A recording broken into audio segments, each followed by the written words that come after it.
नमस्कार मित्रांनो, आपल्या या यूट्यूबच्या चॅनलमध्ये तुमचं सगळ्यांचं स्वागत आहे. डिजिटल व्हिडिओच्या संदर्भामध्ये आपण बरेच व्हिडिओ बघितले आहेत, अवेअरनेस केलेलं आहे, परंतु दर दिवशी हे काहीतरी नवीन क्लिप्त्या वापरत आहेत आणि लोकांना फसवण्याचा प्रयत्न करतात. त्याच्यामध्ये आत्ता जी रिसेंट घटना, अगदी दुर्दैवी घटना झालेली म्हणजे बेळगावची घटना, ज्याच्यामध्ये गव्हर्मेंटमधून रिटायर झालेले सिनियर ऑफिसर्स होते, सिनियर सिटीजन होते, 80 वर्षाचं त्यांचं दोघांचं नवरा बायकोंचं वय होतं आणि ह्या सिनियर सिटीजनला तिथल्या म्हणजे डिजिटल जे अरेस्ट आहे तसा कॉल केला गेला, सेम मोडस ऑपरेंडी वापरली गेली आणि त्यांना प्रचंड टॉर्चर केलं गेलं.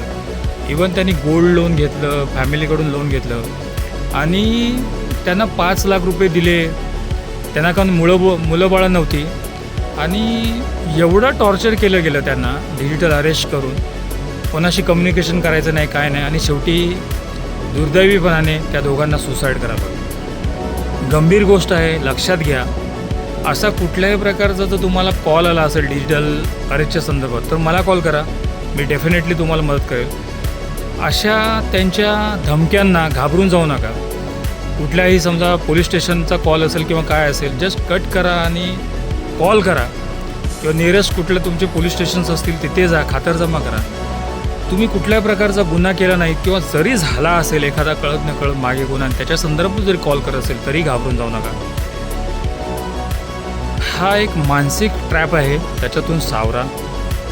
आणि म्हणजे मोबाईलवर अलर्ट्स केलेले आहेत, मेसेजेस केलेले आहेत, तरी पण ही गुन्हेगारी थांबत नाही आहेत. कारण आपल्याला अलर्ट होणं आवश्यक आहे. तर तुम्ही जेवढे अलर्ट राहाल, सावधान राहाल, तेवढंच तुम्हाला जास्तीत जास्त त्याला प्रतिकार करू शकता. ही माहिती सगळ्यांपर्यंत पोचवा. सांगा त्यांना की आपल्या आसपासच्या भोवती जर समजा एखादा सस्पेक्ट आपल्याला वाटत असेल, एखादं कम्युनिकेशन कोण टाळत असेल, असं कोण सिनियर सिटीजन असतील किंवा कुठल्याही व्यक्ती असेल तर त्यांना अलर्ट करा, सावधान करा आणि दक्ष राहा. थँक्यू.